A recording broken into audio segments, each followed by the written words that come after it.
Okay, it's Friday, which means that we're especially excited for happy hour tonight, because that means we get to go have a real happy hour before our weekend starts after the show. For starters, let me just start with a couple of, joining me tonight, I forgot to introduce you guys, RT's Lauren Lister and Jake Brewer, open government strategist. I apologize, I'm a horrible host. No, that's fine. We need no introduction. They either don't need to know who we are, or we just don't need an introduction. I need no introduction. Yeah, I'm going to go with that one. Okay. So we already railed on Ed Schultz a little bit tonight for just, you know, looking ridiculous and fat and stupid in front of his American flag. But, I'm sorry, I just can't handle the man. He's a little too much.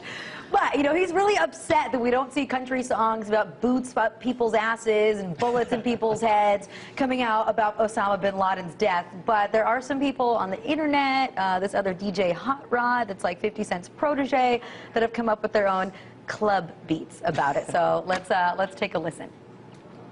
Osama was killed tonight, so everybody come and have a good time. The great news made me lose my mind, so tonight I'm gonna have a good time. Obama went up to his home, pop for two in the dome, in the ground where it belongs. You see your turban, your beer and your gun, you took our towers and people by day. We're gonna beat you, the American. Okay, does that make you guys just want to go to the club and be like, Osama bin Laden's dead, we shot him in the head? No, but people that listen to the kind of music in that first song for sure are looking for any reason that they can to party, and that is a good one for, I think, anybody who's like looking to pump I wonder their if fists people would even tonight. notice in the club, you know? No, I don't think they will. I don't think they'd they just will. be dancing. And I will say, as somebody from Tennessee, if they had just made it a little more country version of this, I think Ed maybe all he wanted was a better country music, because he saw all this crap that was made, this more...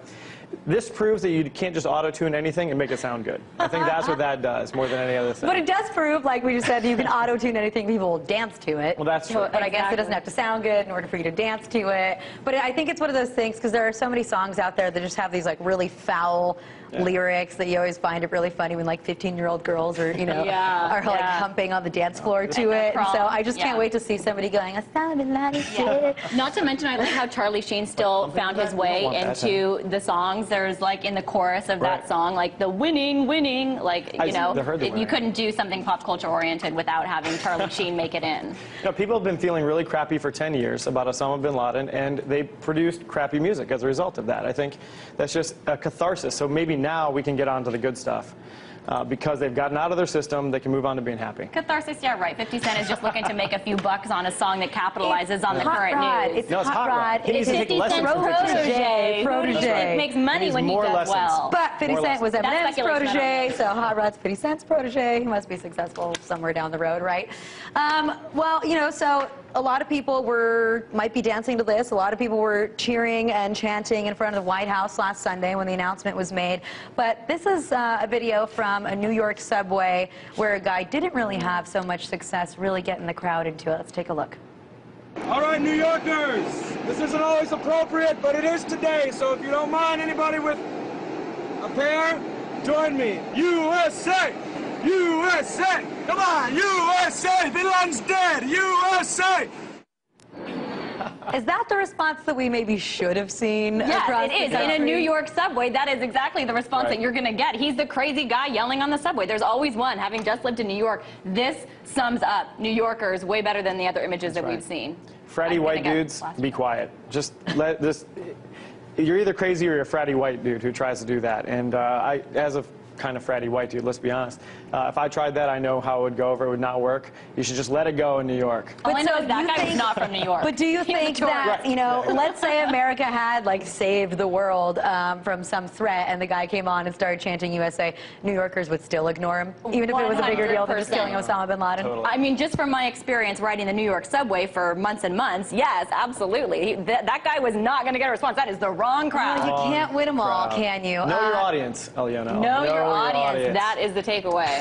I'm with you. That's very, very, very true. Well, I think this is one that our audience might like, unfortunately, because every time you see one of these videos of police brutality, you can't help but want to watch it because it just makes you, well, A, it's just messed up, but B, it also makes you very, very angry. That is, ouch.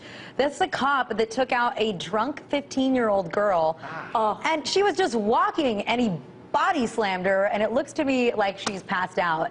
Can you believe that? Okay, Alana, to be fair, she was not just walking. Did you see the part before this? She got some shots into whoever was like trying to pin her down, her mom or teacher. She was fighting with her mom, and her mom was sitting on her to try to calm her down. That doesn't mean she deserves to be body slammed. She got some shots in. She started punching her. I don't know. I think body slamming is a totally acceptable response for, you know, being sat on.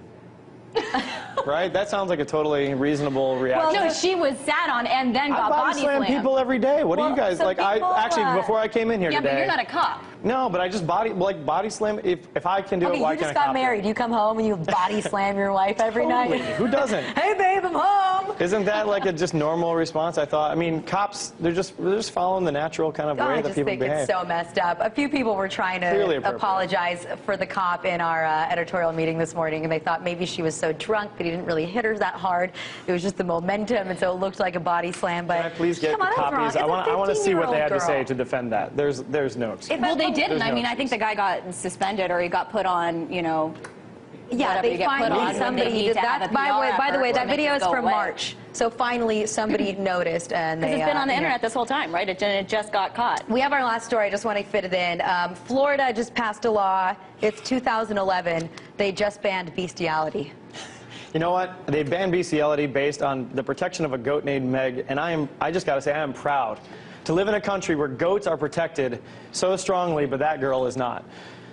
Well, I don't know. Well, you know, this make a really good point there. Well, she is protected, okay? I'm sure that if she had pressed charges or she had made a complaint, this would have been a bigger deal, because this obviously didn't get caught because she didn't complain about it. It's just been hanging out on the internet. And in regards to the bestiality claims, and just didn't remember it. Well, there were tons of people watching. They were just chilling, watching the cop do that. They didn't do anything. They didn't even notice, really. But back to the bestiality situation, I want to know how this is going to be executed, though, in the terms of cases. Like, I mean, are they going to actually have rape kits on goats? Are we going to be having taxpayer money into investigating this? How do you prosecute a bestiality case? How are you finding bestiality? Yeah. I don't know. That's a good question. Is this really a problem in Florida? Well, a goat can't testify. I think you made the best point of the night, though, Jake, is the fact that people will stand around because they're too scared to say anything to a cop that might be body slamming or beating a 15-year-old, but they'll say something about a goat that got abused. I have to wrap it up. Happy Friday, you guys.